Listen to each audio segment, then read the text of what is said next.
بسم الله الرحمن الرحيم، والصلاة والسلام على سيدنا محمد. معنا النهاردة تحلية باردة سهلة وجميلة وتشرفك مع ضيوفك وتعملها أي ست أو أي بنت لسه مبتدئة في المطبخ. معاكم النهاردة في قناتكم بيتنا جديد مع غدا خطاب.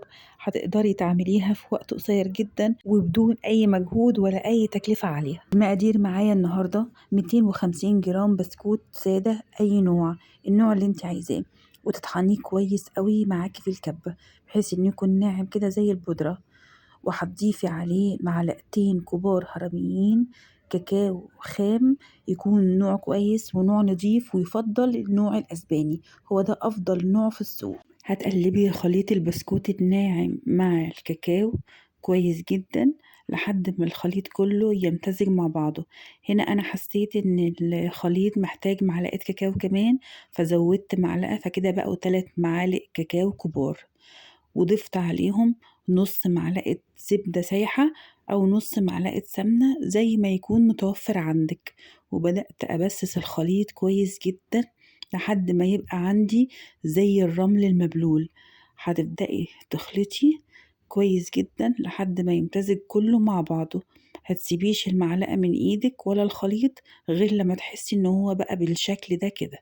وبعد كده هنضيف مع بعض اللبن شوية بشوية، كل ما نضيف شوية نقلب ونخلط، كل ما نضيف شوية نقلب ونخلط لغاية ما نحس انه ممكن يتعجن او ممكن يكون كورة او شكل كده في ايدي.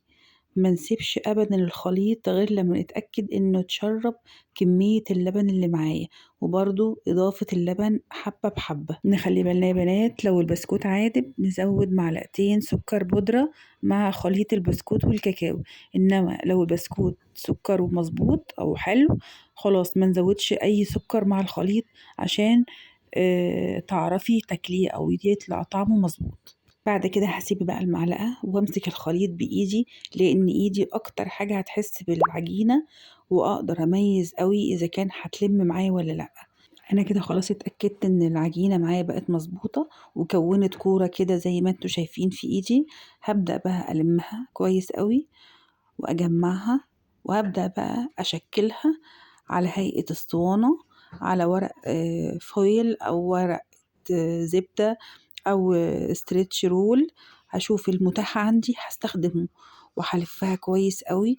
طول ما انا بلف في الرول هضغط بايدي عشان تبقى كتلة متماسكة وما تفكش معايا، وهضغط وهشد الرول معايا لغاية ما تبقى متقفلة. وهقفل بقى من الجناب كده زي البونبوناية، وهبدأ احكمها كويس وهحطها في الفريزر او في التلاجة.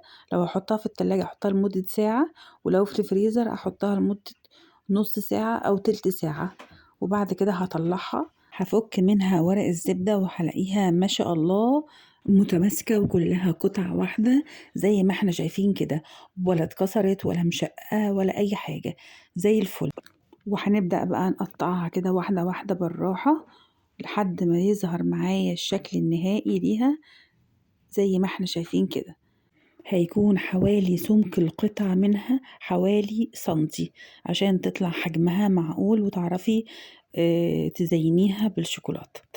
هنا بقى الشوكولاتة اللي معايا حوالي كوباية شوكولاتة خام، سيحتها على حمام مائي أو في الميكروويف المتاح عندك هتستخدميه. وممكن كمان تستخدمي الشوكولاتة البيضة وتسيحيها بنفس الطريقة، شوكولاتة بيضة أو شوكولاتة بني اللي على مزاجك وعلى هواكي وبيحبوه أولادك هتستخدميه.